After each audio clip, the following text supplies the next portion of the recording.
ನಮಸ್ಕಾರ.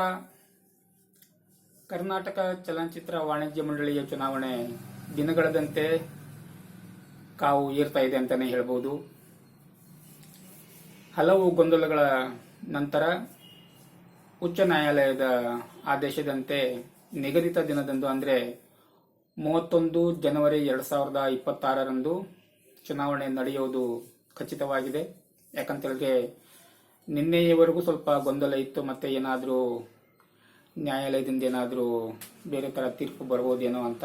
ಆದರೆ ನ್ಯಾಯಾಲಯ ಚುನಾವಣೆ ನಡೆಸಬೇಕು ಅಂತ ಆದೇಶ ನೀಡಿದೆ.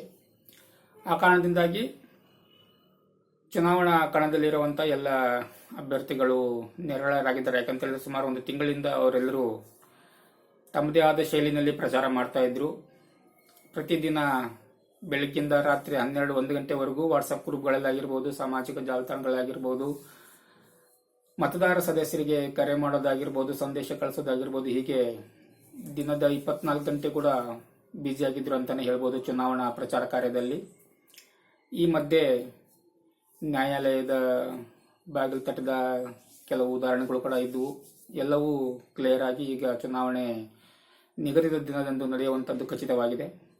ಹಾಗೆಯೇ ಅಧ್ಯಕ್ಷ ಸ್ಥಾನಕ್ಕಾಗಿ ಇಬ್ಬರು ಘಟಾನುಘಟಿಗಳು ಪೈಪೋಟಿಯನ್ನ ನಡೆಸ್ತಾ ಇದ್ದಾರೆ. ಅವರಲ್ಲಿ ಇಬ್ಬರಲ್ಲೂ ಕೂಡ ಸಮಾನತೆ ಇದೆ ಅಂತ ಹೇಳ್ಬೋದು. ಯಾಕಂತ ಹೇಳಿದ್ರೆ ಜಯಮಾಲಾರವರು ಕೂಡ ಈ ಹಿಂದೆ ಅಧ್ಯಕ್ಷೆಯಾಗಿ ಕಾರ್ಯನಿರ್ವಹಿಸಿದಂಥವರು, ಹಾಗೇನೆ ಭಾಮಾರಿಷ್ ಅವರು ಕೂಡ ಅಧ್ಯಕ್ಷರಾಗಿ ಕಾರ್ಯನಿರ್ವಹಿಸಿದಂಥವರು.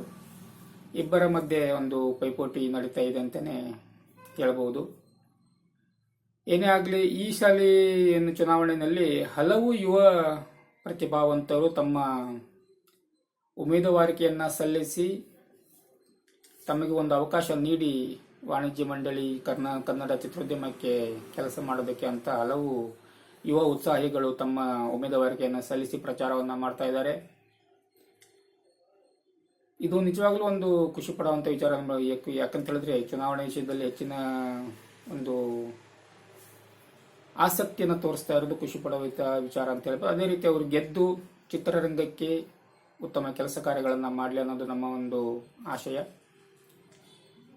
ಜಯಮಾಲಾರವರು ಅಧ್ಯಕ್ಷೆ ಆಗಿದ್ದಾಗ ಒಂದು ಯೋಜನೆಯನ್ನ ತರೋದಕ್ಕೆ ಪ್ರಯತ್ನ ಮಾಡ್ತಾ ಇದ್ರು. ಅವಾಗ ಏನಂತ ಹೇಳಿದ್ರೆ, ಒಂದು ಚಿತ್ರೋದ್ಯಮದ ಸದಸ್ಯರಿಗೋಸ್ಕರನೇ ಒಂದು ಲೇಔಟ್ ಮಾಡಬೇಕು, ಒಬ್ಬೊಬ್ಬರಿಗೂ ಒಂದು ಸೈಟ್ ಅನ್ನ ಕೊಡಬೇಕು ಅಂತ ಯೋಜನೆಯನ್ನ ಮಾಡಿ ಆ ಮೂಲಕ ಹಲವು ಸದಸ್ಯರಿಂದ ಮನವಿಯನ್ನ ತಗೊಂಡು ವ್ಯವಸ್ಥೆಯನ್ನ ಮಾಡಿದ್ರು. ಅದು ಕಾರಣಾಂತರದಿಂದ ಬೇರೆ ಬೇರೆ ಕಾರಣದಿಂದ ಜಾರಿಗೆ ಬಂದಿರಲಿಲ್ಲ. ನೋಡ್ಬೇಕು ಏನೇನಾಗುತ್ತೋ ಹೇಗೆ ಅಂತೇಳಿ. ಯಾಕಂತೇಳಿದ್ರೆ ಇವಾಗ ಹೊಸ ಚಿಂತನೆಗಳು ನಮ್ಮ ಹತ್ರ ಇದೆ. ನಾವು ಆಯ್ಕೆ ಆದ್ರೆ ಕೆಲಸ ಕಾರ್ಯಗಳನ್ನ ಮಾಡ್ತೀವಿ ಅಂತ ಭರವಸೆಯನ್ನ ಬಹಳಷ್ಟು ಅಭ್ಯರ್ಥಿಗಳು ಕೊಟ್ಟಿದ್ದಾರೆ.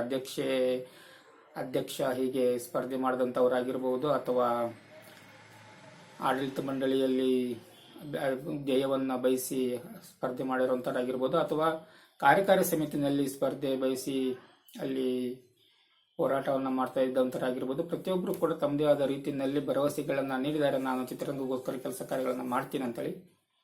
ಆಗಲೇ ಎಲ್ಲರೂ ಒಳ್ಳೆ ಕೆಲಸಗಳನ್ನ ಮಾಡಲಿ, ಉತ್ತಮ ಅಭ್ಯರ್ಥಿಗಳಿಗೆ ಬೆಂಬಲಿಸುವುದು ನಮ್ಮ ಒಂದು ಕರ್ತವ್ಯ. ಒಬ್ಬ ಸದಸ್ಯರಾಗಿ ಚಿತ್ರೋದ್ಯಮದ ಬೆಳವಣಿಗೆ ದೃಷ್ಟಿಯಿಂದ ನ್ಯಾಯಯುತವಾಗಿ ಮತವನ್ನ ನೀಡೋದಷ್ಟೇ ನಮ್ಮ ಕೆಲಸ. ಆಡಳಿತ ನಡೆಸುತ್ತೀನಿ ಅಂತ ಬರುವಂತವರು ಉತ್ತಮ ಕಾರ್ಯಗಳನ್ನ ಮಾಡಲಿ, ಚಿತ್ರೋದ್ಯಮಕ್ಕೆ ಇರುವಂತ ಒಂದು ಸಂಕಷ್ಟಗಳು ಪರಿಹಾರ ಆಗಲಿ ಅಂತ ನಮ್ಮ ಕಡೆಯಿಂದ ಒಂದು ಶುಭ ಹಾರೈಕೆ. ಎಲ್ಲ ಸ್ಪರ್ಧಾಳುಗಳಿಗೂ ಶುಭವಾಗಲಿ, ಎಲ್ರಿಗೂ ಶುಭವನ್ನು ಹಾರೈಸುವುದು ನಮ್ಮ ಕೆಲಸ. ನೋಡೋಣ ಯಾರ್ಯಾರ ಅದೃಷ್ಟ ಯಾವ ತರ ಇದೆ ಅಂತೇಳಿ. ಚುನಾವಣೆ ನ್ಯಾಯಯುತವಾಗಿ ಶಾಂತಿಯುತವಾಗಿ ನಡೀಲಿ. ಧನ್ಯವಾದಗಳು.